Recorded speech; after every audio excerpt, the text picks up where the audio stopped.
สำไรโถพี่น้องเนาะโอ้พี่น้องเนาะนี่ก็จะเป็นกระตาของน้าบ่าวเตียงทองสือมาหายเนาะกับเกาะเนาะเดิมเป็นกระปาอยู่นี่เพราะว่าอันนี้จะเป็นมีเนาะพ่อแม่พี่น้องเนาะมาม่าเนาะน้องเด่นก็กิน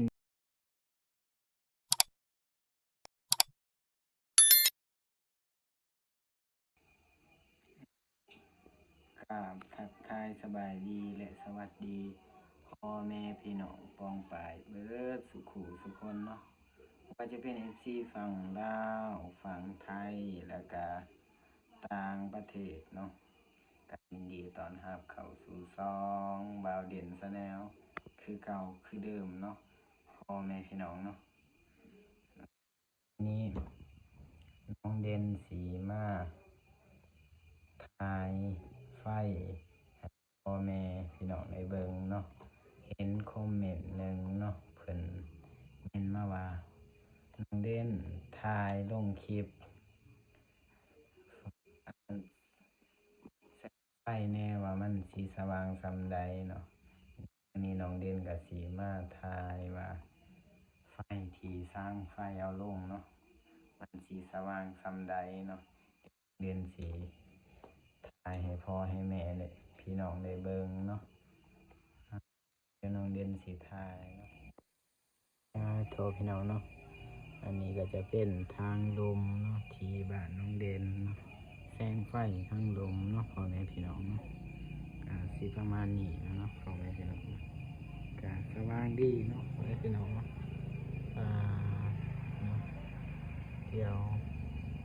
เอาสีขึ้นไปทางเทิงเลยเนาะพ่อแม่พี่น้องเนาะอันนี้ก็จะเป็นไฟทางกลางเฮือนเด้อพ่อแม่พี่น้องเนาะแสงไฟก็ประมาณนี้แล้วเนาะเอาเด่น15ขึ้นไปทางเทิงเด้อพ่อแม่พี่น้องเนาะ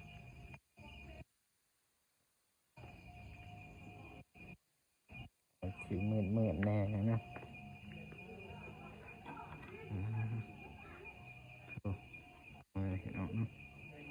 ตอนนี้เราก็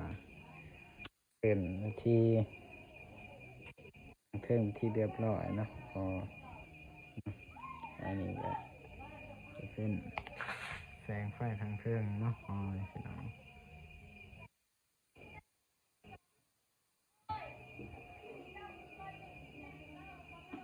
แจ้งดีอยู่เนาะพอแม่พี่น้องเนาะ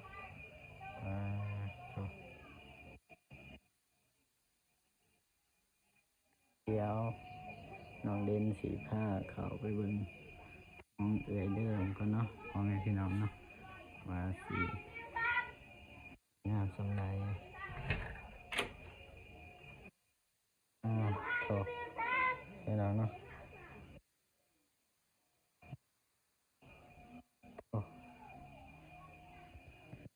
เป็นแบบนี้เนาะทางไฟขึ้นต่อจังสี่เนาะพอแม่พี่น้องยังว่าท่านได้มีประกันเนาะประกันไฟเนาะ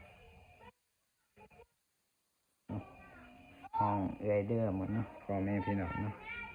นี่เนาะแสงไฟกะสว่างดีเนาะพอแม่พี่น้องเนาะ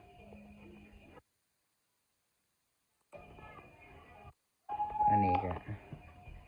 เอี่ยมกะยังบ่ทันได้ทาสีเนาะพอแม่พี่น้องเนาะว่าสีตอนนั้นมันเบิดเนาะก็เลยทางห้องใหญ่เดิมบ่ได้ทาสีเด้อพ่อแม่พี่น้องเนาะตัวเบื้องนี้ก็บ่ได้ทาเนาะพ่อแม่พี่น้องเนาะ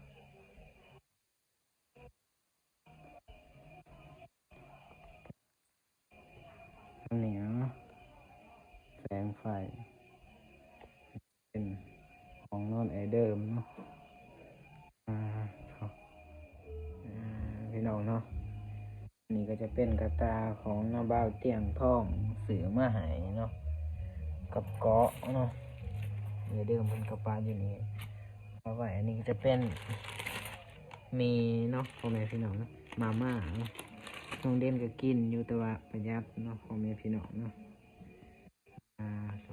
โอเคนะพี่น้องเนาะเดี๋ยวเฮาก็สิออกไปนอกเนาะเสียงมีรบกวนก็ขอโทษขออภัยเนาะเพราะว่าตอนนี้เด็กน้อยปากลายเนาะแค่นี้โทษพี่น้องเนาะ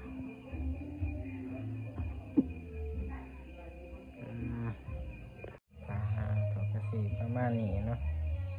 เดี๋ยวเฮาเข้าไปที่ห้องน้องเด่นเนาะพ่อแม่พี่น้องเนาะโทษเอาสิเข้าเบิ่งห้องน้องเด่นเองเนาะพ่อแม่โทษพ่อแม่พี่น้องเนาะอันนี้ก็จะเป็นห้องน้องเด่นเด้อพ่อแม่พี่น้องเนาะนี่จะเป็นบนนอนน้องเด่นเองเนาะพ่อแม่พี่น้องเนาะถูกแสงไฟเนาะห้องนอนเองก็สว่างดีคือกันเด้อพ่อแม่พี่น้องเนาะถูกเนาะห้องน้องเด่นก็ทาห้องเอี่ยมกับทาสีเป็นที่เรียบร้อยแล้วเนาะพ่อแม่พี่น้องเนาะตัวห้องเอ่ยเดิมยังไม่ทันได้ทาสีเนาะฝากไว้นี่กะทาแล้วเนาะพ่อแม่พี่น้องเนาะนี่เนาะ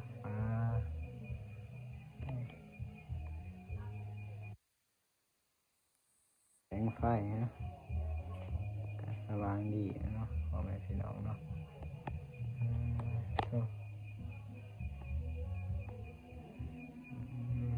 โอเคนะพี่น้องเนาะก็สิประมาณนี้แล้วเนาะพ่อแม่พี่น้องเนาะของน้องเด่นเนาะพ่อแม่พี่น้องเนาะถูกพี่น้องเนาะหันหน้าหันตามาทางนี้เนาะพี่น้องเนาะปลาโถนี่น้องเด่นกะตัดผมใหม่เนาะพ่อแม่พี่น้องเนาะยานไว้FCทางเนาะน้องเด่นก็ตัดทรงใหม่เนาะพ่อแม่พี่น้องเนาะโถพี่น้องเนาะก็คลิปสำหรับคลิปนี้เนาะถ้าเสียงมันมีรบกวนก็ขอโทษขออภัยเด้อพ่อแม่พี่น้องเนาะเพราะว่าเด็กหน่อย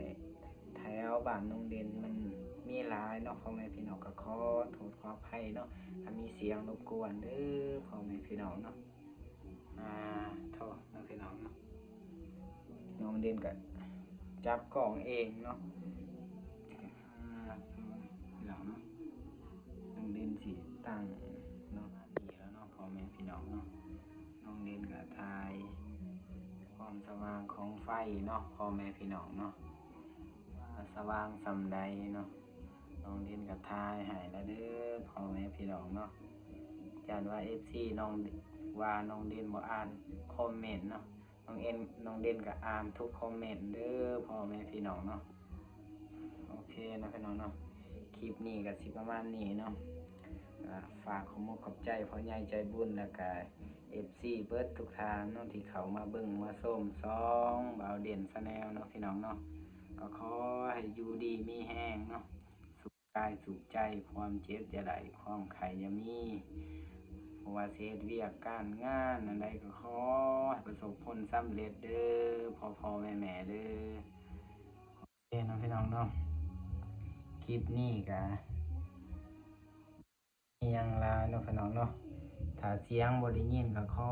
โทษขออภัยทาง FC แล้วก็พ่อแม่เด้อเนาะเพราะว่าน้องเด่นก็บ่มีใหม่เนาะพ่อแม่พี่น้องเนาะสำหรับคลิปนี้ก็บ่ยาวเนาะพ่อแม่พี่น้องเนาะสำหรับคลิปนี้น้องเด่นก็ขอกล่าวคำว่าสบายดีเด้อฝากติดตาม EP ต่อไปกับน้องเด่นเด้อพ่อแม่พี่น้องเด้อบ๊ายบาย